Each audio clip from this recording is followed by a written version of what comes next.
దేశవ్యాప్తంగా వివిధ బ్యాంకులో ఉన్నటువంటి ఖాళీల భర్తీల కోసం ఐబీపీఎస్ నుంచి 10,277 ఉద్యోగాల భర్తీకి నోటిఫికేషన్ విడుదలైన విషయం మీ అందరికీ తెలిసిందే. దీనికి సంబంధించినటువంటి అప్లికేషన్ ప్రాసెస్ ఆగస్టు 21వ తారీఖుతోటి ముగియడంతో అభ్యర్థుల కోరిక మేరకు ఐబీపీఎస్ వాళ్ళు ఆగస్టు 28 వరకు పొడిగించారు.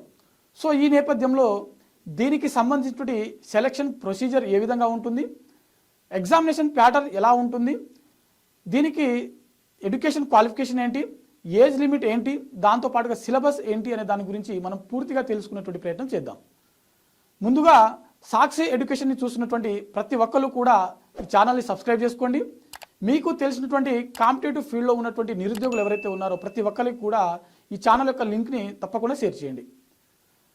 ఈ ఐబీపీఎస్ క్లర్క్ ఉద్యోగాలు ఏవైతే ఉన్నాయో దీనికి సంబంధించినటువంటి చివరి డేట్ అంటే అప్లై చేసుకోవడానికి చివరి డేట్ వచ్చేసరికి ఆగస్టు 28వ తారీఖు వరకు ఉంది. ఆగస్టు 28వ తేదీ వరకు మీరు అప్లై చేసుకోవచ్చు.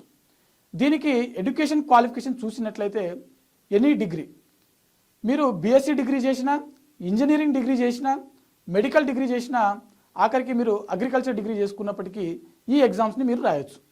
దీనికి ఏజ్ లిమిట్ ఏ విధంగా ఉంటుందని అంటే 20 సంవత్సరాల నుంచి 28 సంవత్సరాల మధ్యలో ఉన్నటువంటి ప్రతి ఒక్కరు కూడా ఈ ఎగ్జామ్ని రాయొచ్చు. ఓబీసీ, ఎస్టీ, ఎస్సీ ఇతర వర్గాలకు చెందినటువంటి వాళ్ళు ఎవరైతే ఉన్నారో వారికి కొంతవరకు వయో సడలింపు అనేది ఉంటుంది. అయితే ఈ ఎగ్జామినేషన్ ప్రాసెస్ అంటే సెలక్షన్ ప్రొసీజర్ ఏ విధంగా ఉంటుంది అని చూసినట్లయితే ప్రిలిమ్స్, మెయిన్స్ ఈ 2 ప్రొసీజర్ల తర్వాత సర్టిఫికేట్ వెరిఫికేషన్ అనేది మనకు నిర్వహించడం జరుగుతుంది. మొదటగా మనము ప్రిలిమ్స్ సిలబస్ చూద్దాము. ప్రిలిమ్స్ ఎగ్జామ్లో వచ్చేసరికి మొత్తం 100 ప్రశ్నలకు గాను 100 మార్కులు కేటాయించబడుతుంది.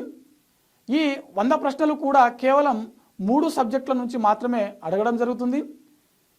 ఆ 3 సబ్జెక్టుల నుంచి అడిగినటువంటి ప్రశ్నలు ఏవైతే ఉంటాయో ఈ 100 ప్రశ్నలకు కేవలం 60 నిమిషాలు మాత్రమే మనకు సమయం ఉంటుంది.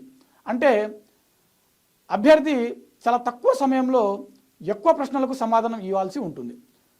అదే లెవెల్లో మన యొక్క ప్రిపరేషన్ స్ట్రాటజీ కూడా ఉన్నట్లయితే మనము తక్కువ టైంలో అధిక ప్రశ్నలకు ఆన్సర్ ఇవ్వడానికి అవకాశం ఉంటుంది.